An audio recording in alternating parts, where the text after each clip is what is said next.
Praise the Lord. கர்த்தரும் இரட்சகருமாகிய இயேசு கிறிஸ்துவின் இனிதான நாமத்தில் உங்களை வாழ்த்துகிறேன். கர்த்தர் உங்களை ஆசீர்வதிப்பாராக. இந்த இனிய நாளை காண செய்த தேவாதி தேவனுக்கு ஸ்தோத்திரம் உண்டாவதாக. 16வது சங்கீதம் 8வது வசனம். கர்த்தரை எப்பொழுதும் எனக்கு முன்பாக வைத்திருக்கிறேன், அவர் என் வலது பாரிசத்தில் இருக்கிறபடியால் நான் அசைக்கப்படுவதில்லை. இது தாவீதினுடைய சங்கீதம். சமஸ்த இஸ்ரவேலுக்கும் தாவீது ராஜாவாக இருக்கிறார். தாவீதுக்கு அநேக ஆலோசகர்களும் உண்டு.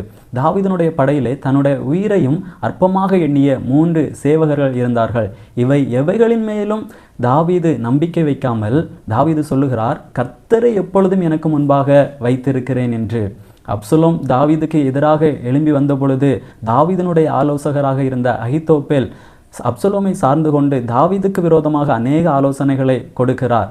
ஆனால் தாவீது கர்த்தரை தனக்கு முன்பாக வைத்திருந்தபடியால் அகித்தோப்பேலினுடைய அந்த ஆலோசனைகளை எல்லாவற்றையும் கர்த்தர் அபத்தமாக்கி போடுகிறதை நாம் வேதத்திலே வாசிக்கிறோம். அதுபோல நம்முடைய வாழ்க்கையிலே எப்பொழுதும் நமக்கு முன்பாக கர்த்தரை வைத்திருக்கும் பொழுது எந்த சூழ்நிலையிலும் நம்முடைய வேலை, நம்முடைய பணபலம், படைபலம் எதையுமே நம்பாமல் கர்த்தரை மட்டும் சார்ந்திருக்கும் பொழுது, எல்லா சூழ்நிலையிலும் கர்த்தரை நமக்கு முன்பாக வைத்திருக்கும் பொழுது நமக்கு விரோதமாக சிலர் ஆலோசனை பண்ணினாலும் அந்த ஆலோசனையை கர்த்தர் அபத்தமாக்கி போட்டு நம்மை அசையாமல் நிலைநிறுத்துவார். இங்கே தாவீது தனக்கு முன்பாக கர்த்தரை வைத்திருந்தபடியால், அவன் தாவீதினுடைய வலது பாரிசத்தில் கர்த்தர் இருந்தபடியால் தாவீது சொல்கிறார், நான் அசைக்கப்படுவது இல்லை என்று. அதே போல நம்முடைய வாழ்க்கையிலே நம்முடைய வலது பாரிசத்திலே கர்த்தர் இருக்கும் பொழுது நாம் அசைக்கப்படுவது இல்லை.